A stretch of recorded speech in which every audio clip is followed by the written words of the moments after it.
Accessing App Inventor.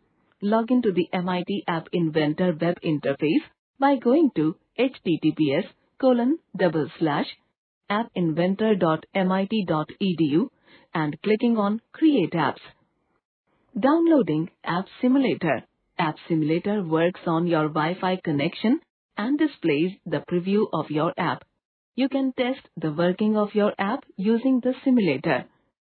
Go to the URL https://appinventor.mit.edu/explore/ai2/setup.html and click on Instructions under Option 2.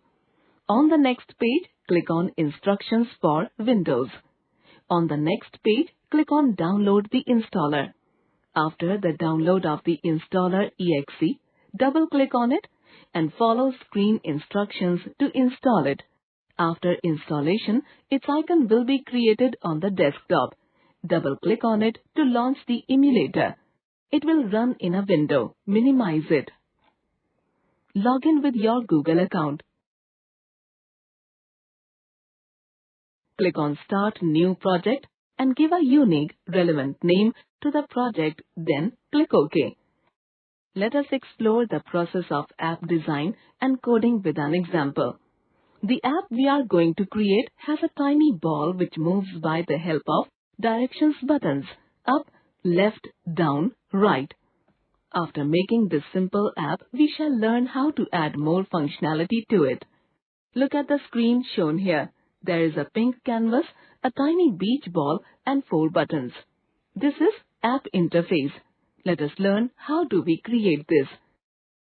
Designing App Interface. By default, all graphical objects such as canvas, buttons, labels, text boxes, etc. are arranged one below another starting from top to bottom. MIT AI provides various ways to arrange interface layout. We are going to use table arrangement in which screen is divided into a grid of cells. 1.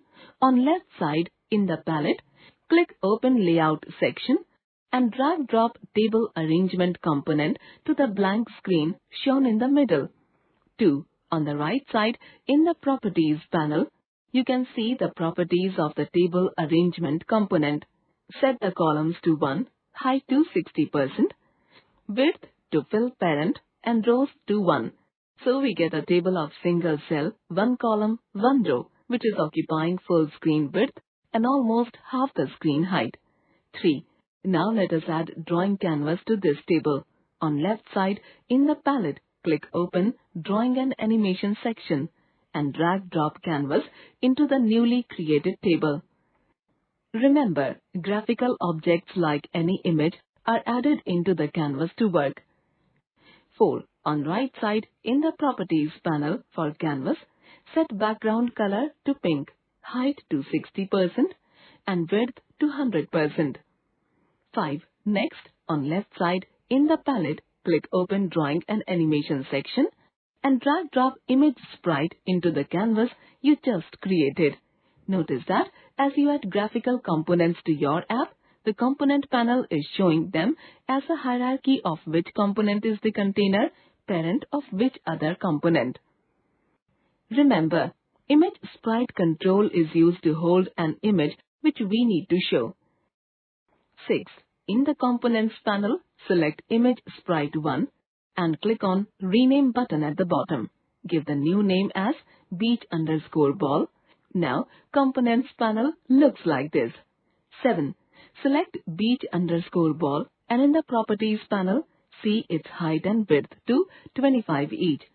Upload the beach ball PNG file in the Picture property by clicking on Upload File button and finally clicking on OK. Our top half of the interface is ready. Now let us add 4 buttons to move the tiny ball.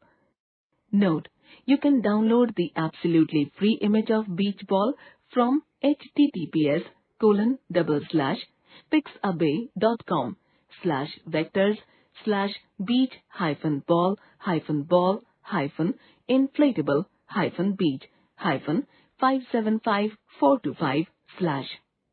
8. On left side in the palette, click Open Layout section and drag-drop table arrangement component to the blank area right below the table arrangement 1. Set columns to 6 and rows to 2. Height as automatic and width to fill parent. This table has 12 cells, 6 cells in 2 rows. 9. Open user interface section and drag drop 4 buttons into the table arrangement 2 as shown here. 10.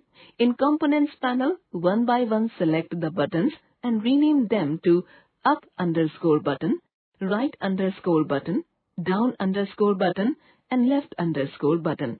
11. Set up underscore button in its properties. Set its text to up. Similarly, set relevant text for other buttons too. Interface for our app is ready now.